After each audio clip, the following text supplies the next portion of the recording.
Was this whole operation really about drugs, or was it about money or power or something else?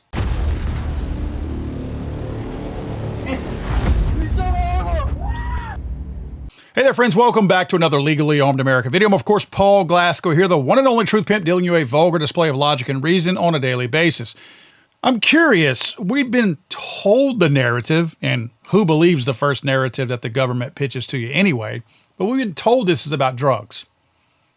That's what the overall theme has been, that we captured Maduro because we're trying to prevent drugs coming into the country.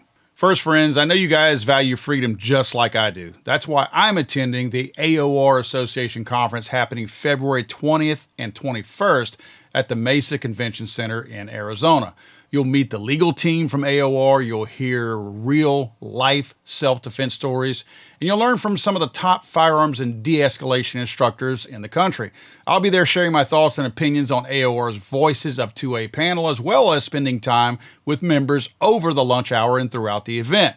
You'll want to visit your member portal to register or email events@attorneysonretainer.us for more information, and we hope to see you guys there. This is going to be a fun time, a fun event. If you're not a member of Attorneys on Retainer already, what are you waiting on? I mean, these guys provide the best protection in the event you have to defend yourself in any kind of way in the public. I'm a paying member of AOR, and you should be too. Go to their website, attorneysonretainer.us. Again, attorneysonretainer.us. Hey, use my discount code FTATF if you sign up for a membership and receive instant, immediate savings. Real quick, I want to give you some facts on the drug trade between, more specifically, Venezuela and the United States. First, the most common killer of today is fentanyl. Now, let me just tell you this. Literally zero fentanyl comes from Venezuela. Literally zero of it is produced there. It's produced mostly in Mexico by the cartels, with the byproducts coming in from China. So really, Venezuela doesn't have any kind of input in that. I know a lot of people are under the impression, they make the immediate connection because we're talking about Central and South America, that, oh, that must be fentanyl. No. That's Mexico. That's why Mexico should be on this list if we're invading people. Not suggesting that, I'm just saying. I believe Mexico would have been first if I was the one picking based on drug trade. But again, no fentanyl, literally zero, comes from Venezuela. How about cocaine? Now, really, Venezuela is just a vessel for cocaine. It's all made in Colombia. It comes through, in some cases, Venezuela to get to, obviously, Central America and go up through Mexico and to the United States. But it's certainly not made there. None of it's made there. But again, 200 to 250 tons go through Venezuela. So clearly it is a transaction point. But to be very honest, most of that goes to Europe and other markets, not the United States. Less than 1% of what passes through Venezuela actually is intended for United States markets. And if we're wanting to just take a quick pass at other drugs, heroin and meth, that's usually coming from Mexico and Asia. That's not a Venezuela thing. Venezuela's primary role is simply a transit hub. It's not a producer. It is more of a middleman, if you will. It's like a distribution center, if you want to call it that. But certainly none of it is made there. And again, a lot of what even passes through Venezuela, like the cocaine, doesn't even come to the United States. Very, very small percentages of that. Now, don't get mad at me. Trump said it was about drugs. No, don't get mad at me because I'm giving you facts. Trump may have said this about drugs. I'm simply telling you where the drugs are really coming from and where they're really going. Venezuela does not have a pipeline to the United States for drugs. Again, I'm not saying that they're innocent in everything. They certainly are a major part of the drug pipeline. But this ain't about drugs. Could this be what a lot of the Trump people out there say is Trump playing 4D and 5D chess? Could this actually be about voting machines? Be real honest with you, and surely even you diehard Trump supporters, again, I voted for the man 3 times, miss me with the, oh, you're talking bad about Trump, I don't like him anymore, I'm unsubscribing, whatever. Could this be an ego thing with Trump? Trump has never gotten over the loss of 2020. And again, I do believe in my heart of hearts that the 2020 election was stolen. There's no way in hell you will ever convince me between now and my deathbed that 81 million Americans voted for that dude. Again, I know the people who came out of the woodwork to vote for Barack Obama. More came out for Joe Biden? No. I know that Trump will not and has not let it go as far as losing. And I say I'm going to have to use the air fingers quotes because, again, I don't believe that he actually lost. I think he won the election. I think it was rigged. But with the capture of Maduro, it brings some really weird stuff to the table. Are we finally going to crack open this vault on how the shady voting machines really cheated? I mean, I'm talking about external hacks. I'm talking about backdoors wider than the frickin' Grand Canyon. I'm talking about a global fraud network that makes a matrix look like a frickin' cartoon. So if you're new here, smash that subscribe button because we bust our ass to put good content out and you ain't going to want to miss this one. Remember those Smartmatic and Dominion voting machines? The ones Trump's been railing against? Well, Maduro is likely the key to unlocking how outsiders sneak in and flip votes like it's a damn video game. And Trump, he ain't just president. He's the Avenger coming for retribution because he's still pissed about 2020. This all started back in 2000 when a couple of Venezuelan tech brothers, Antonio Mujica and Alfredo Jose Anzola, cook up Smartmatic in the heart of Hugo Chavez's socialist paradise. Fast forward a few years to 2004, and these machines are, quote, securing the recall referendum against Hugo Chavez. That's Maduro's mentor and the OG dictator of Venezuela. Opposition screams fraud immediately, votes flipping electronically, turnout numbers that do not add up. For example, studies after the election found Smartmatic's network was bidirectional, meaning data could flow both ways between the machines and the telecom company CAN-TV, allowing sneaky alterations without any kind of a paper trail. Smartmatic even admitted discrepancies in the 2017 Constituent Assembly vote under Maduro, where they reportedly inflated turnout by at least 1 million votes, but denied outright rigging of the election. Is that a coincidence? Please. That's where the cheat code was made. They created a way for somebody to enter into these machines on the back end unseen, kind of a ghost in the machine, change results, and leave zero audit trail. Maduro's regime didn't just use this for Venezuela, though. They exported this playbook. Whistleblowers like a former Venezuelan military intelligence officer whose affidavit Sidney Powell waved around in 2020 spilled the beans that the CIA, yes, our own spooks, our own CIA, laundered this rigging tech through Venezuela to meddle globally. Think Hammer and Scorecard. Those supposed supercomputers repurposed for vote flipping, allegedly developed by the United States intelligence, but hijacked for fraud. And get this, in December 2025, jailed ex-spy chief Hugo El Polo Carvalho drops a letter claiming Maduro's crew shipped this crap to the United States via Dominion, who bought Smartmatic assets back in 2009. Now, Dominion denies this, but come on, guys. Patents from their executive Eric Coomer scream adjudication features that let officials, quote, fix ambiguous votes on scanned images, which is code for remote tampering or straight up deleting Trump votes. So this former executive literally came out and submitted a letter stating what happens, that they created a gateway to get into these machines and fix votes. These are scanned ballots. It's not like a hanging chat. You might get one right, you might get one wrong. No, these are scanned. If you have any confidence in what AI is capable of, like facial recognition, do you think it messes up Biden or Trump as far as votes and gets them wrong? It doesn't. That's not how it doesn't work like that. This feature was meant to change votes and tamper behind the scenes. Now, Dominion says these two companies are unrelated. Well, they use the same software. Critics say the licensing trail actually does matter because Dominion systems include all the same Smartmatic things like ballot image adjudication, like software-based vote resolution, like removable media updates, centralized election management systems. All of this, all documented, The dispute here isn't whether these two things actually share the same technology or even programming.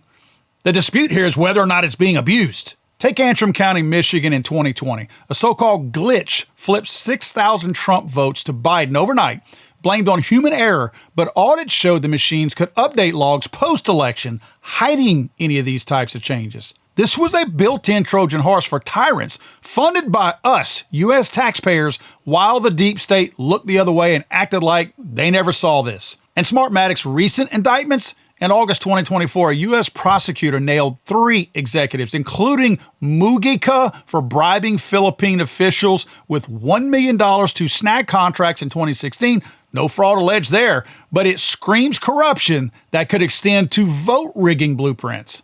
Now we're in 2020. Trump kills it in the election. But somehow, magically and mysteriously, votes shift overnight in key swing states.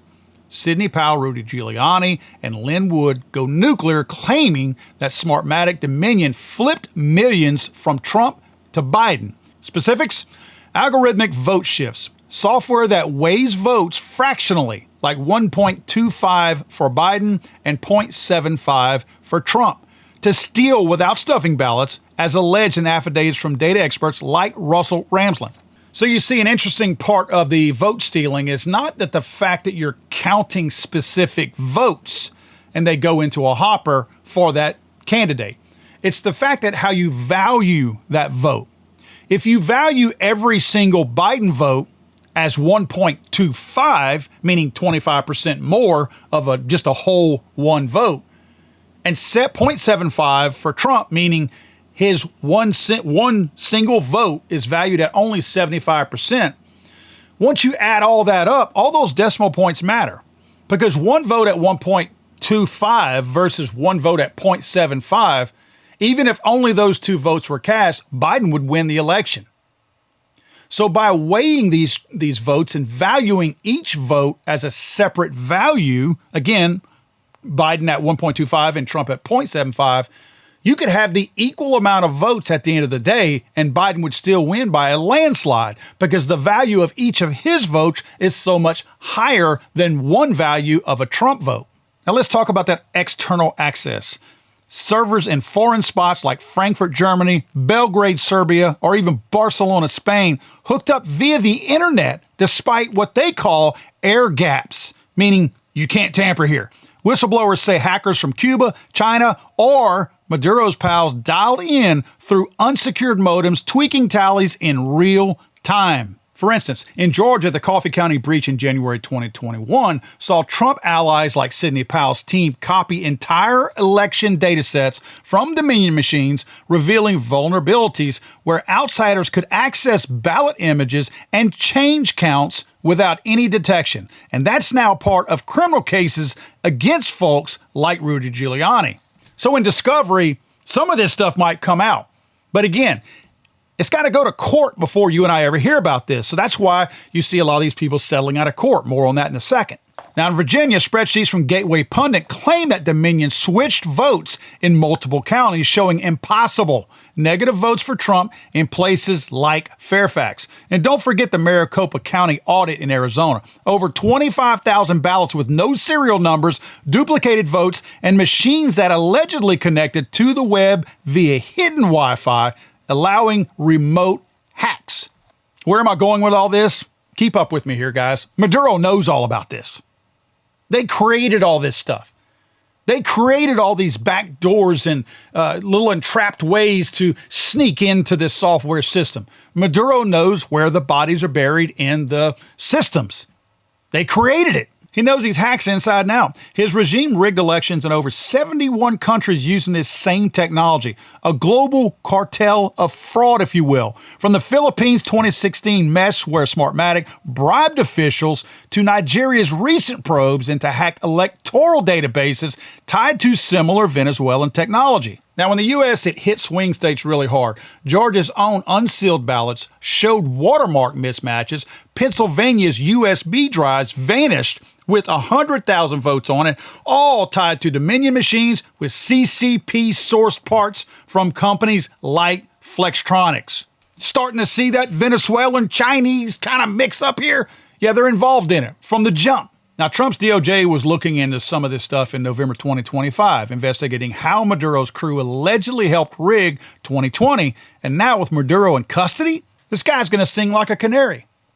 Again, he knows where all the dead bodies are. They created the system. He knows, because he instructed them to do this, where all the back doors are, where all these glitches, if you will, are. He knows because he told them to create them. So what does that mean for some of our heroes out there? Will Maduro get some kind of a plea deal for naming the likes of Obama, Clinton, Biden, every corrupt Democrat and Republican who allegedly pulled the strings, plus foreign players like our good friend George Soros, who all knew about this? And again, I want to repeat, there's Republicans in here too. Don't think for a moment that no Republicans knew about this just because Democrats were the ones benefiting from this.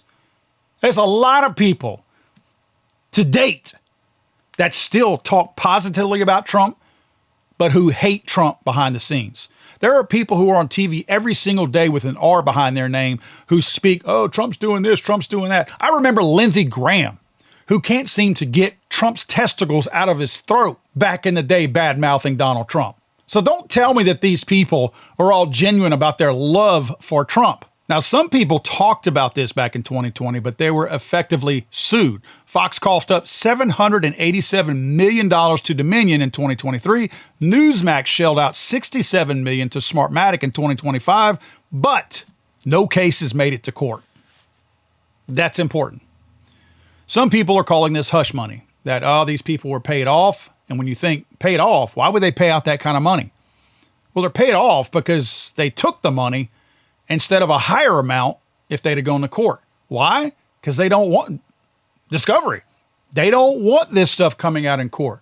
It's way easier to settle out of court for a much lower sum to, I guess, kind of prove a point than to run the risk of proving that you really are wrong. You might technically win the lawsuit, but the wheels fall off through the court case because everybody finds out what's really going on. We're fixing elections. See, these media companies paid up to dodge potentially higher jury awards or reputational hits from prolonged litigation. Interestingly, though, all the settlements included no retractions or apologies from these same media outlets, which some see as a win for the defendants. So other than the big checks written by the Fox Newses and the Newsmaxes, if they really were that wrong and it was a principle thing, wouldn't you make them go on the air and have a formal retraction saying we made this up? They didn't because they couldn't prove that. And if they wanted to go that one step further, you got to go to court for that. Then you run the risk of everybody finding out how you cook the stew. Now, at one point, even Bill Barr, Trump's own attorney general, dismissed widespread fraud back then. But with new declassifications, maybe we might find out that he was part of the cover-up. This guy never liked Trump. This guy hated Trump. Why Trump picked him, I don't know anyway, but this guy was always an anti-Trump guy. And he saw this as an opportunity to smear Trump. I think that if we're able to subpoena records and all this does make its way to court at some point somewhere, we might find out and see the people's names on there. Again, as I stated earlier, not just Democrats, people like Trump's own AG was in on this cover-up. Let's spring forward to a couple days ago. U.S. forces nabbed Maduro. Official line, narco-trafficking, Tren de Agua gangs flooding the U.S. with drugs and human smuggling rings that traffic thousands across borders. But many of you guys were like me. You were plugged directly into social media the whole time. Once you woke up, I woke up about 4 a.m. that morning, and they were 2 hours into the attack. And I was like, So you are overwhelmed for a whole day looking at different things. One of the first things I noticed, and if you didn't notice it, I'll help you because I pulled some of these early, I wouldn't call them tweets, truths from Truth Social, Trump's own social media site. Immediately after Maduro was in the air, headed to New York, Trump started posting these things immediately. Posts about 2020 fraud.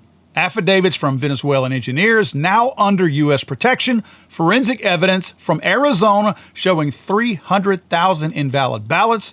And posts from others questioning if it's just about oil. You think that's a coincidence?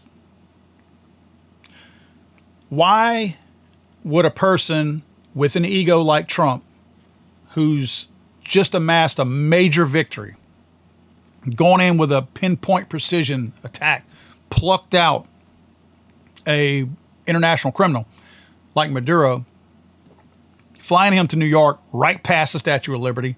During all of that, why is Trump thinking about and bringing up election fraud from 2020? And he's actually got the guy in a helicopter flying into New York who helped create or design the machines that he thinks stole the election from him in 2020. You want to know my thoughts? I think Trump cut a deal with Maduro. I think Maduro was talking about leniency on the multi-million-dollar bounty on him. What's the one thing he has that Trump doesn't have at that point? The one piece of leverage? How to gain outside access to these systems, how it was designed. He can explain how this outside access is gained via unsecured modems in machines that ping foreign IPs, satellite links bypassing firewalls, or even foot patrol ops in the United States where insiders plug in USBs to upload malware, as detailed in the 2025 Citizens Congress white paper on Dominion Smartmatic ties. Yeah, there's actual documented evidence of these, let's call them maintenance people for Smartmatic or Dominion, who were going around with USBs, plugging them into these machines for maintenance purposes. Yeah. So you had secret Wi-Fi access to most, if not all of these, and you had different people going around. What essentially ended up happening, and that's why there's documented evidence, because there's court filings for it. They showed that a lot of these people who were plugging these USBs were scrubbing the history of those voting machines whenever they did that. Yeah, that was routine maintenance, scrubbing the memory. Anytime I have somebody work on my machines, my computers, I always have them wipe the memory for me. Another interesting twist that might get some people at high levels in trouble: Maduro could drop receipts on the, quote, dismantled Dominion data center in Serbia, allegedly funded by CIS Black Ops and Chinese cash, routing U.S. vote data through Venezuela for flips of votes. Yeah, that happened. And that could get discovered through all this, even if it's just Maduro talking to Donald Trump. Let's not forget Tina Peters, the Colorado clerk Trump pardoned for, quote, tampering, but really while she was investigating. This woman leaked machine passwords so that she could show everybody who didn't believe her how easy it was to access BIOS settings and wipe audit logs, all backed by U.S. globalists who wanted Trump out of there. This woman went to jail to try to prove what she knew, that these machines could be hacked easily. Here's what I think is going to happen. Maduro names congressional traitors who took bribes to sabotage audits, exposes how Dominion's precinct count optical scan tech, licensed from Smartmatic, allowed fractional voting in states like Michigan, where Antrim's error rate hit 68% per hand recount. That is unacceptable in any state. That's unacceptable in any country, even a corrupt country like Somalia. A 68% error rate ain't acceptable. I think the heat's on these people. I think that things are going to start happening. I think states like Georgia are going to be audited again with Department of Justice suits over election law violations. I think officials are going to be arrested for chain of custody fails. And I think the 2020 election is going to be discovered that it was the largest heist in U.S. history. Because if this plays out, it could be the end of this rigged system. No more stolen elections, no more deep state puppets. But that's only if we have anybody in this country who's willing to right a wrong. I do think having somebody like Trump with as big an ego that he has is a benefit at this point. Because I don't think Trump is willing to let it go. I think other politicians who might not be so driven by their ego might be willing to let stuff go to get a piece of it later on. Like, hey man, if you look the other way, we'll let you in the club and you could take part in some of this stuff. You can actually be a kingmaker later on. Tell us who you want to win an election. I don't think Trump's going to do that. I don't think Trump, but since Trump is like directly involved in this, like he's the one who lost, I don't think he's willing to let that go. I don't think his ego will let him be a part of that other stuff. I'm not saying Trump's perfect.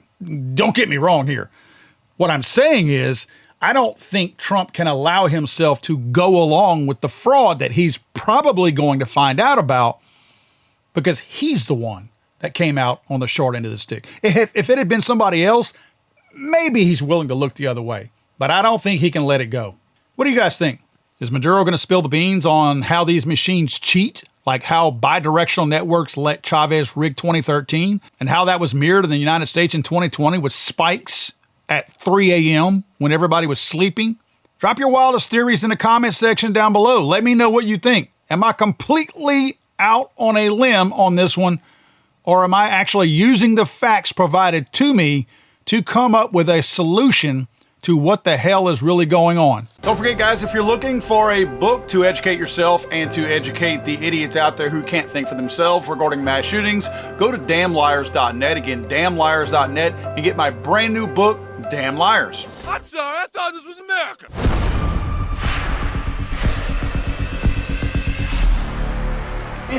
It's hanging around.